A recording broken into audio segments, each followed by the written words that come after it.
अनुसंधान शुरू किए इसमें। सर चारों तरफ देखिए, जब अनुसंधान शुरू किया गया तो जहां से घटना हुई थी उसके बाद सीसीटीवी का अवलोकन किया गया और वैज्ञानिक अनुसंधान प्रारंभ करते हुए जहां पे रिट्रीट हुआ था उस डायरेक्शन में आगे बढ़ा गया। इसी क्रम में बढ़ते बढ़ते हम लोग जहाँ पे जो अभियुक्त था वो जो भागा था उस घर तक पहुंचे। वहाँ पे जब छानबीन की गई तो एक मोटरसाइकिल हम लोग को मिली। मोटरसाइकिल के नंबर से टेम्परिंग करने की कोशिश की गई थी। जब उस मोटरसाइकिल के पास वाले घर की सर्च की गई तो उस घर से जो अभियुक्त जो कपड़ा पहने हुए थे वो बरामद हुआ, जो जूता बरामद हुआ, मास्क बरामद हुआ। उस घर में जो व्यक्ति थे उनको लाया गया पूछताछ करने के लिए। उनका नाम उमेश यादव। जब उनसे गहन पूछताछ की गई, इस बारे में गहराई से पूछताछ की गई तो उनके द्वारा इस घटना की संलिप्तता स्वीकार की गई। साथ ही में उनके द्वारा बताया गया कि इस घटना में जो उनके द्वारा इस्तेमाल किया गया हथियार था वो घर में छिपा के रखते हैं। ये जब उनको बताया गया उसमें उनके घर के ऊपर वाले फ्लोर में जो उनके भाई का फ्लोर है, घर है, उसमें एक बंद कमरे में रखे हुए थे। उस जगह की जब छानबीन की गई तो इनके घर से 59 राउंड गोलियां बरामद हुई। 56 राउंड 7.6 का था और 3 गोली 9mm का। उसके अलावा जब हथियार था उसके साथ 2 मैगजीन मिला जिसमें 14 राउंड गोलियां थी। इसके बाद जब इनसे और पूछताछ की गई तो बताया ये कि अशोक साहू का नाम लिए, ये इनको करीब 1.5 साल से जानते थे। दोनों ही बिहार शरीफ के थे और एक शादी के फंक्शन मिले थे। तब से ये उनके लिए छोटा मोटा काम करते थे। करीब 1.5 महीना पहले इस षड्यंत्र को रचा गया था और इसमें इनको पहले लाया गया था कि ये शूटर और हथियार को इंतजाम करे। इस क्रम में पैसे भी दिए गए थे और इसमें बताया गया था अग्रिम में 50,000 रुपये दिए गए थे और बाकी काम होने के बाद 4 लाख की बात हुई थी उसमें। ये पहले अपने आसपास के जो शूटर रहे हैं उनसे कांटेक्ट किए ये। उसी क्रम में इनके इलाके में रहने वाले विकास उस राजा से मुलाकात हुई। उनसे सेटिंग करने की कोशिश की गई। राजा के द्वारा जो डिमांड किया गया था तो इनको लगा कि इससे अच्छा ये घटना कर ले और इसीलिए ये हथियार जो इनको अशोक साहू जी के द्वारा ही दिया गया था वो हथियार लिए और अशोक साहू के द्वारा इनको उनके दिनचर्या के बारे में बताया गया। ये एक रेगुलर था कि वो 8 बजे के आसपास बांकीपुर क्लब जाते थे और वहाँ से करीब 11:30 बजे के आसपास वो स्वयं अपनी गाड़ी को ड्राइव करते हुए आते थे। क्लब से नॉर्मली उनके एक दोस्त भी आते थे जिनको एक बाकरगंज मोड़ पे ये उतारते थे। इसी की रेकी करते हुए वो उस दिन घटना के दिन भी वो बाकरगंज मोड़ पे पहुंचा और जब उनकी गाड़ी आई तो ये वहाँ से चल के ये अपार्टमेंट के पास आ गया और उनका इंतजार कर लिया। उसके 10 मिनट के बाद इनकी गाड़ी आई। गाड़ी पहले से ही देखा हुआ था, नंबर भी से पता था। जैसी गाड़ी आई ये उसने फायर किया और चला गया। अगले दिन जैसे पहले से तय था इन लोग के द्वारा ये लोग जेपी गंगा पथ पर मिले, ये और अशोक साहब मसामी थाना क्षेत्र में। वहाँ पे बची हुई 3.5 लाख रुपये की बात दी गई। इसमें खासियत ये है कि इसमें आपस में बातचीत करने के लिए मोबाइल खरीदा गया था और सिम भी उमेश यादव के नाम से ही खरीदी गई थी ताकि अशोक साहब का नाम नहीं आ सके। और जब ये पैसे दिए गए तो मोबाइल उन्होंने वापस कर दिया लेकिन सिम वापस नहीं किया। जब इसमें अशोक साहू के घर से छानबीन की गई तो उनके यहाँ भारी मात्रा में जमीन के कागजात मिले। साथ में एक 9mm का बरेटा उनके यहाँ पिस्टल मिला, उसमें 17 राउंड गोलियाँ मिली हैं इसमें और इसमें कई जो कागजात मिले हैं उनका निरीक्षण किया जा रहा है। तो अपनी शुरुआती पूछताछ में जो बताया गया कि इन लोगों के बीच में व्यापारिक संबंधों में खटास आ गई थी।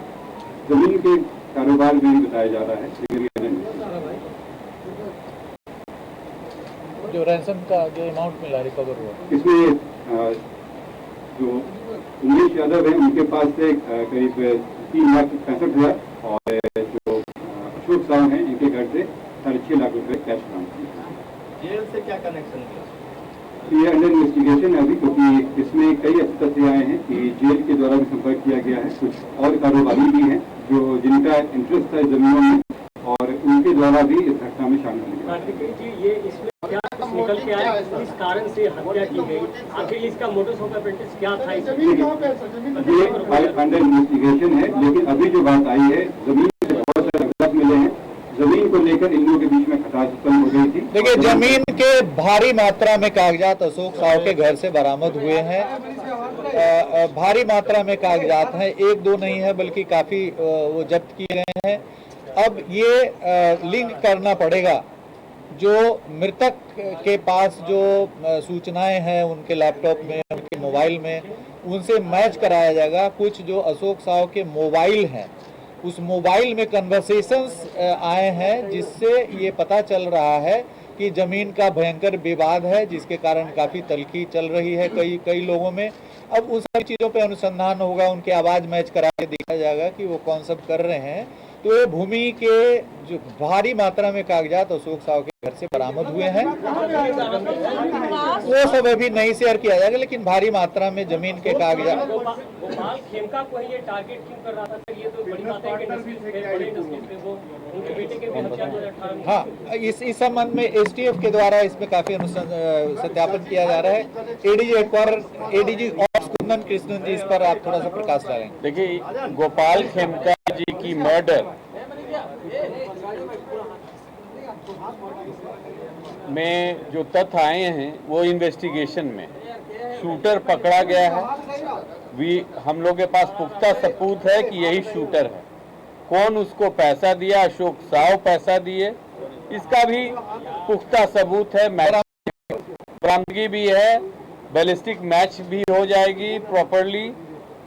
अब जो अब कारण कई हो सकते हैं, इसमें समय लगेगा, काफी रिकॉर्ड्स जांच करने पड़ेगी, काफी कॉल रिकॉर्ड्स भी देखना पड़ेगा। जैसे उदाहरण स्वरूप अशोक साव के मोबाइल से इस तरफ की वाकया आती है।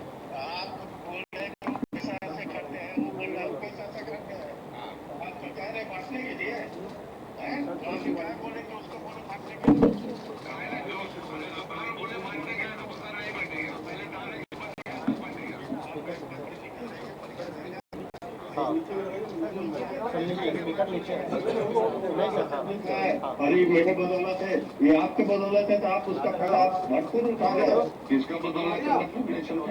आपने बोले कि बदौलत है, एक बेनिफिट हम उठा रहे हैं, बेनिफिट हम उठा रहे हैं। हाँ, हम उठा रहे हैं बेनिफिट। आप ये बोलते हैं जो चेयर है तो बात करने 240 चेयर है, सुनो बता देते हैं। हम बता रहे हैं आपको बात हमसे नहीं, हम कोई चीज क्या फालतू कर रहे हैं, पहले ही बताओ ना हमको, क्या फालतू कर रहे हैं, तुमसे बात बताओ तो। यही ना बोले, तुम कागज हमको दे दीजिए, कीमत से तैयार करके दे दीजिए, फाइल दे दीजिए। आगे जो देगा तो ना हम देंगे। अच्छा, नहीं देगा तो हम रहेंगे। अरे भाई, नहीं देगा तो ये तो ना बोलना है, जवाब देगा। जैसे मिट्टू नहीं दे रहा है, क्या चीज, क्या बोले आप मानसपुर में कि संजय को 1.5 करोड़ देंगे? किसको बोले गए भाई? कौन भी झूठ बोलता है? माधव भी हम बोले गए, बताओ तो, किसको बोले गए कि हम 1.5 करोड़ रुपया देंगे? कौन बोला है तुमको? कौन बोला है? के सामने में है। अरे तुम अभी बोलो ना, अभी बहुत कॉन्फ्रेंस से बात करा देते हैं। तो इस तरह तो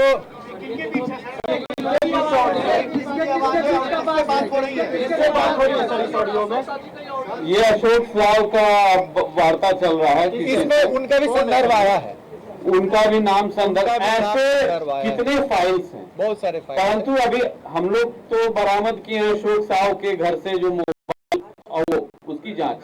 हमको खेमका साहब की भी मोबाइल, कई फोन थी, लैपटॉप, क्या डीलिंग्स थी, कि किस पर्टिकुलर प्लॉट या फाइनेंशियल ट्रांजैक्शन को लेके विवाद है। दोनों बड़े व्यवसायी हैं। अशोक साव जी को पहले भी क्वेश्चनिंग हुई है, कमालिया हत्याकांड में भी पुलिस इनको पूछताछ, संतोष टेबरीवाल वाले में भी इनसे, संतोष टेबरीवाल वाले भी मर्डर केस में इनकी नाम उछली थी। बिहार शरीफ में भी केस में ये जेल गए थे। अशोक साव बिहार शरीफ के केस में इनके भाई का 2 हथियार अभी जब्त है वहाँ पे, और ये जेल भी गए थे बिहार शरीफ में कोल्ड स्टोरेज के विवाद को लेकर के 2006 में। तो इनकी ऐसा माने ये इनका भी आपराधिक इतिहास है अशोक साव जी का। विकास राजा का इनकाउंटर करने की नौबत क्यों आई और क्या कनेक्शन है उसका? का इस केस में? नहीं, ये जो आप देख रहे हैं कि जो बातचीत चल रही है तलखी से, जो इनके अशोक साव के मोबाइल से निकला है, तो ये स्पष्ट रूप से लग रहा है कि जमीन वगैरह को लेकर के फाइनेंशियल गंभीर विवाद है। इस पर अभी अनुसंधान हो रहा है, लेकिन इसी परिप्रेक्ष्य में ये हत्याएं हुई हैं और सुपारी दी गई है। आपने जो सवाल पूछा है, सर एक पैटर्न दिख रहा है विकास उर्फ राजा का हत्या हुई 2018 में और गोपाल खेमका की हत्या हुई 2-4 दिन पहले। उसके बाद उनके छोटे बेटे पर भी अटैक हुआ था जो रिपोर्ट नहीं की गई, बड़े भाई पर भी अटैक हुआ जिनको चोटें आई। तो क्या आपको लगता है कि ये सारे 4 जो अटैक्स हुए ये इंटरलिंक्ड हैं और ये एक रिवेंज के तहत इन पर पिछले 6-7 साल से कार्रवाई की जा रही थी? नहीं, जो गुंजन खेमका हत्याकांड की बात आप कर रहे हैं, उसमें मैं सीआईडी से काफ़ी बल्कि उद्भेदन सीआईडी नहीं किया था 2018 में। वैशाली जिला से समय करीब 20 दिन हो गया था, केस नहीं खुल रहा था, तो तत्कालीन डीजीपी के.एस. द्विवेदी और मैं एडीजी सीआईडी स्वयं गया था वहाँ पे घटनास्थल पे, और काफ़ी समय देकर के उसमें अनुसंधान हुआ था और चंद 1 महीने के अंदर में उसमें चार्जशीट समर्पित किया गया था 4 लोगों पे। और उसके जो शूटर थे, जो अभिषेक वर्मा उर्फ मस्तू, 2021 में बाईपास थाने में उनकी हत्या हो गई, 2 लोगों की हत्या हुई थी, सुनील और इनकी, उस कांड में भी चार्जशीट। तो जो शूटर थे गुंजन हत्याकांड की, और वो भी जमीन विवाद में ही गुंजन की हत्या हुई थी। एक बिस्कुट फैक्ट्री की जमीन थी हाजीपुर महुआ रोड पे, तो बिस्कुट फैक्ट्री वहाँ पे नहीं लग पाया था, तो उस जमीन को कई सारे क्रेता थे जो उसको खरीदना चाह रहे थे। गुंजन खेमका के मोबाइल में भी मिला था उस प्लॉट का पूरा डिटेल्स, और उसके बाद उसमें कई सारे जो लोग कंपटीशन चल रहा था उस खरीदने के लिए, तो उस जमीन विवाद के परिप्रेक्ष्य में उनकी हत्या वहाँ पे हाजीपुर औद्योगिक थाना में हुई थी। उसमें पुलिस ने अनुसंधान करके शूटर सहित जो काफ़ी जो उसमें जमीन में जो जुड़े हुए लोग थे, जो वैशाली जिले के 2 लोग थे, 4 लोगों पे चार्जशीट करा गया था, वो भी कांड विचाराधीन है उसमें। और उसमें जो अभिषेक उर्फ मस्तू था, उसका नागालैंड का एक लाइसेंस था, नागालैंड से लाइसेंस उसको मिला हुआ था पिस्टल का, ऑल इंडिया लाइसेंस था, उसे भी जब्त करने के लिए नागालैंड प्रशासन को उस समय हम लोगों ने लिखा था। बाद में वो न्यायालय के आदेश पर वो पिस्टल मुक्त हो गया था और उसमें काफ़ी सारी आगे की कार्रवाई हुई थी। बट उस केस में हम लोगों ने त्वरित अनुसंधान करके उसमें चार्जशीट किया था, और 2018 में हम लोगों ने इनके परिवार की सुरक्षा के लिए अंगरक्षक मुहैया कराया था, जो 2024 तक इनके पास था। 28 जून 2024 को इनके द्वारा स्वेच्छा से अंगरक्षक को लौटा दिया गया था। उसके बाद भी जो हमारी राज्य स्तरीय सुरक्षा समिति है, जुलाई में लौटाने के 1 महीना बाद फिर से अंगरक्षक मुहैया कराने का आदेश पारित किया, लेकिन उसके बाद अंगरक्षक रखने की इनकी इच्छा नहीं थी, स्वेच्छा नहीं थी, तो ऑब्वियसली हम लोग अंगरक्षक नहीं दिए। तो उस समय जो केस दर्ज हुआ था गुंजन खेमका हत्याकांड, उसका पूर्ण रूप से अनुसंधान करके चार्जशीट उस समय समर्पित कर दिया गया था। शूटर की पहचान हो गई थी, जिस कारण से विवाद था उसका भी सॉल्यूशन हो गया था। उसके बाद इनके भाई पर एक गोली चलाई गई थी गाड़ी में, उसमें कोई घायल नहीं हुआ था, उसके संबंध में भी कांड दर्ज हुआ था उस समय। गुंजन खेमका हत्याकांड के कुछ समय पूर्व, 2 वर्ष पूर्व वो घटना हुई थी, मुझे स्मरण हो रहा है। उसमें नहीं पता चल पाया था कि किसके द्वारा किया गया है कांड। बट इसमें जो ये गोपाल खेमका जी वैशाली वाला जो गुंजन खेमका हत्याकांड था, उसमें कॉम्प्लेनेंट थे, वादी थे। उस केस में जो डेट है वो 15/7 को सेकेंड डेट पड़ने वाला है। 2 डेट पड़ा है अभी तक उसमें चार्जशीट के बाद, एक था 2022 में और एक अभी 15 जुलाई 2025 को गुंजन खेमका हत्याकांड का डेट वैशाली जिले के न्यायालय में पड़ा है उसमें। और मेन शूटर की हत्या हो गई है और इसमें जो ये कंप्लेनेंट थे इनकी भी हत्या हो गई है। तो उससे भी जोड़ करके इसको देखा जा रहा है, उस पहलू को भी पूरी तरीके से अनुसंधान किया जाएगा कि उससे जुड़े कहीं लोग जो अभी जेल में हैं या जेल से बाहर हैं। एक तो शूटर की हत्या हो गई है, तो बाकी जो लोग हैं उनकी भी इसमें भूमिका है या नहीं है, उसके संबंध में जोनल आईजी पटना बताएंगे। इस कांड के अनुसंधान के दौरान पुलिस के द्वारा जो सभी पहलू थे उन पर अनुसंधान किया गया था, और उसमें जो शूटर उसके द्वारा स्पष्ट किया गया था कि उसके लिए इस काम को करने के लिए पहले उसने विकास उर्फ राजा से संपर्क किया था, और जो सामान्यतः एक अपनी छवि का व्यक्ति है और हथियार इत्यादि सप्लाई करने का काम करता है, और उससे भी काफ़ी सारे ऐसे जो हत्या और गोलीकांड हैं उनके अंदर में शामिल रहा, और उससे इसने हथियार प्राप्त करने का कोशिश किया था, उसके पास में हथियार उपलब्ध रहता है। इस मामले में पुलिस जब एक टीम थी उसने इस विकास उर्फ राजा के ठिकाने पे दबिश करी, तो उसने वहाँ पर पुलिस के ऊपर में वहाँ से भागते हुए पुलिस के ऊपर में फायरिंग की, जिसके अंदर में जो सुबह जो घटना हुई है मुठभेड़ की, उस घटना में वो मारा गया।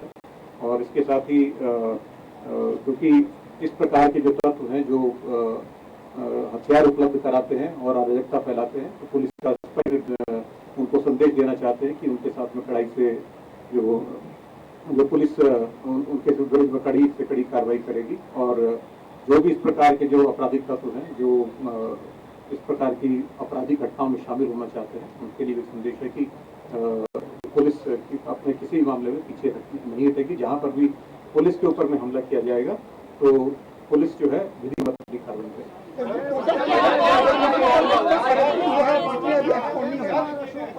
अशोक साहू के अलावा क्या और गिरफ्तारी हो सकती है? और लोगों की गिरफ्तारी होनी बाकी है? अभी नहीं, इसमें जो सुपारी देने वाले थे अशोक साहू गिरफ्तार हो गए, जो शूटर थे वो गिरफ्तार हो गए, जो पहले जिनसे संपर्क किया गया तो ज्यादा पैसा मांग रहे थे वो मुठभेड़ में मारे गए हैं। इसके बाद जो आपने देखा कि भारी मात्रा में जमीन के कागजात अशोक साहू के घर से बरामद हुए, उसकी स्क्रूटनी की जाएगी और उसको उन जो जमीन के लैंड के जो, जैसे आपने अभी जो मोबाइल में सुना कि जमीन विवाद डीड वगैरह की बात चल रही है, और ये जो ऑडियो अशोक साहू में मिला उसमें मृतक जो गोपाल खेमका जी उनका भी संदर्भ कई जगह आया। तो इन सभी बिंदुओं पर 1-2 मिनट में अनुसंधान नहीं संभव हो सकता है, इस पर काफी गहन अनुसंधान होगा, और जो इनके पास से जो मोबाइल मिला है और जो भी सूचनाएं मिली है वो काफी विस्तार व्यापक अनुसंधान की इस पर आवश्यकता है। तो इमीडिएटली अभी ये नहीं कहा जा सकता है कि इसमें और कितने एक्यूज आएंगे, क्या आएंगे, लेकिन इतना तय है कि जिसने सुपारी दिया और जिसने शूट किया ये दोनों लोग हमारी गिरफ्त में हैं। नहीं, ये अनुसंधान का विषय है, क्योंकि अशोक साहू के खुद एक बड़े व्यवसायी थे, उनके घर से खुद लाखों रुपया सर्च के दौरान बरामद हुआ है, तो उनको, हमें नहीं लगता है कि उनको किसी से लेने की जरूरत पड़ी होगी, लेकिन ये अनुसंधान का विषय है कि यदि उनको भी किसी ने दिया होगा तो उसको भी अनुसंधान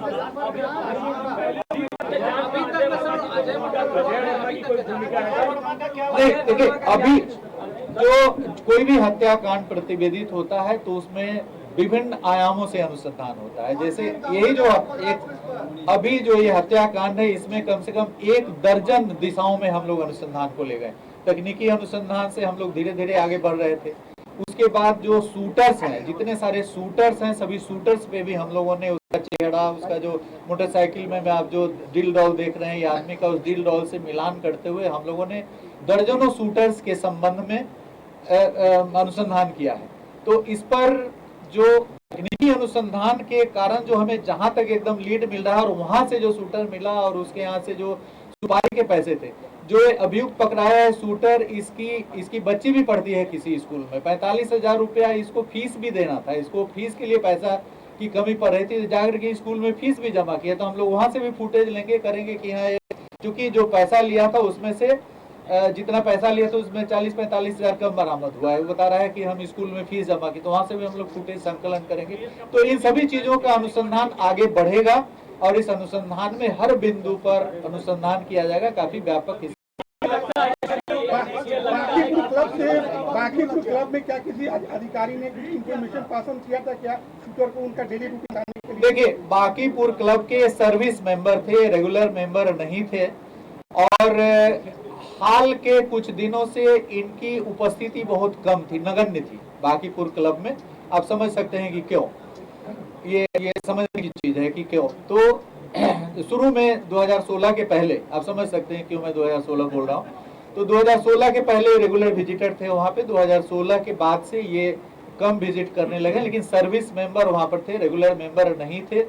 बाकीपुर क्लब से भी हम लोगों ने काफी सूत्र प्राप्त करने का प्रयास किया गया, लेकिन इतना बड़ा क्लब होने के बावजूद भी वहाँ के जो सीसीटीवी कैमरे हैं उसमें कोई बैकअप नहीं है, कोई भी सूत्र वहाँ से हम लोग को नहीं प्राप्त हुआ है, तो हम लोगों ने उसके प्रबंधन से भी लिखित रूप में मांगेंगे कि वो कैमरे क्यों नहीं कार्य कर रहे हैं, उसमें कोई बैकअप 1 मिनट का बैकअप क्यों नहीं किसी भी प्रकार का। इतना बड़ा क्लब है जहाँ पे एक से एक उद्योगपति जा रहे हैं वहाँ पे, और वहाँ पे किसी भी प्रकार का बैकअप नहीं रखा गया है। तो इसकी भी अनुसंधान में पड़ताल की जाएगी कि वहाँ के सीसीटीवी कैमरे में बैकअप वगैरह क्यों नहीं रखा गया, वो क्यों नहीं कार्यरत है, इस पर भी हम लोग अनुसंधान करेंगे। तो जो जिस तरह से आप कह रहे हैं कि इसमें बहुत अनुसंधान की जरूरत है, तो आने वाले समय में इसमें और भी कई नाम और खुलासे हो सकते हैं। निश्चित रूप से आ सकते हैं। इस पे जब अनुसंधान होगा तो इसमें चूंकि फाइनेंशियल चीजें इन्वॉल्व है, तो इसमें फाइनेंशियल चीजों में और भी अभियुक्त आएंगे, लेकिन ये जो डॉक्यूमेंट्स मिल गए उसकी स्क्रूटनी के पश्चात ही हम लोग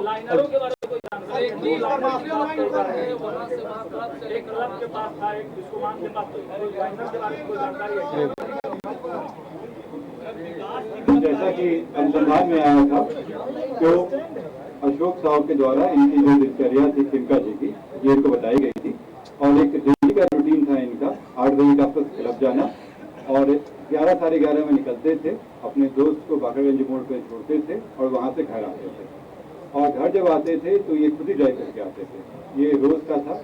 ये जो व्यक्ति है उमेश के द्वारा लेखी की गई थी, इनकी दिनचर्या देखी गई थी, और घटना के दिन भी ये पहले फॉलो किए हैं कि कहाँ पे गए हैं, बाकरगंज मोड़ पे आए हैं, तब ये बढ़ के अपने अपार्टमेंट के पास जाके वेट ये लेकिन के द्वारा किया गया अकेले, ये अकेले ही सारे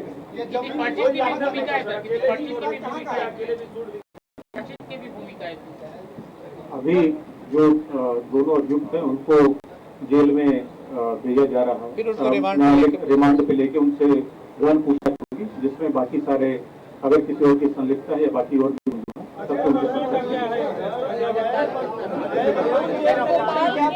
जैसा बताया गया, इसमें अनुसंधान में और भी चीजें आ रही हैं, जिससे आएगा एविडेंस उस हिसाब से कार्रवाई। गोपाल खेमका और अशोक साहू का कोई डायरेक्ट रिलेशन है, कोई बिजनेस मैंने आपको बताया जिसका बात कह रहे हैं, इसमें गहन अनुसंधान चल रहा है, इसमें कई सारे लिंक हैं। जब पुख्ता सबूत आएगा उस हफ्ते से कार्रवाई की। जब पहले बताया गया 2 गिरफ्तारी है उसमें, और एक व्यक्ति जो इसमें पहले से इन्वॉल्व थे उनका देखिए, इनकाउंटर के संबंध में बहुत स्पेसिफिक गाइडलाइंस दिए हुए हैं, उन सारे गाइडलाइंस का फॉलो किया जा रहा है। इसमें जांच का गठन किया गया है। खास बात यह है कि जो इसमें अनुसंधान करेंगे वो थाना क्षेत्र के नहीं होंगे, और जो लोग इन्वॉल्व थे उनसे वरीय पदाधिकारी होंगे। सारी चीजें एसओपी के तहत हो रही है। इसमें कई इस तरह की इसमें जब फायरिंग हुई थी तो पुलिसकर्मी पागल बचे हैं, उनको हल्के चोटें आई। राजा के ऊपर करीब 9 आपराधिक इतिहास है, इसमें से 4 मर्डर का केस है और बाकी डकैती और आर्म्स एक्ट आर्म सप्लाई करते हैं। 9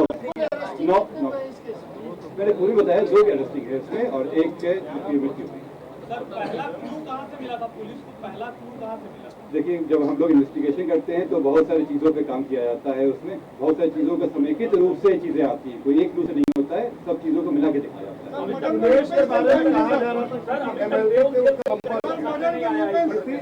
MLP के संपर्क की बात सामने आ रही थी, उमेश की गिरफ्तारी हुई, क्या है? देखिए, इसमें राजनीतिक रूप भी हो सकता है इसमें, लेकिन जो हम लोग को एविडेंस मिलेगा और आगे पूछताछ की जाएगी उस हिसाब से देखिए, जेल से जो कनेक्शन की बात आ रही है इसमें, ये अनुसंधान का विषय है और इस पर हम लोग काम कर रहे हैं। अगर आएगा तो कार्रवाई करेंगे। तो आप लोगों को बहुत बहुत धन्यवाद, थैंक यू सो मच। और आगे जो भी अनुसंधान होगा उसमें हम लोग समय समय पर आपको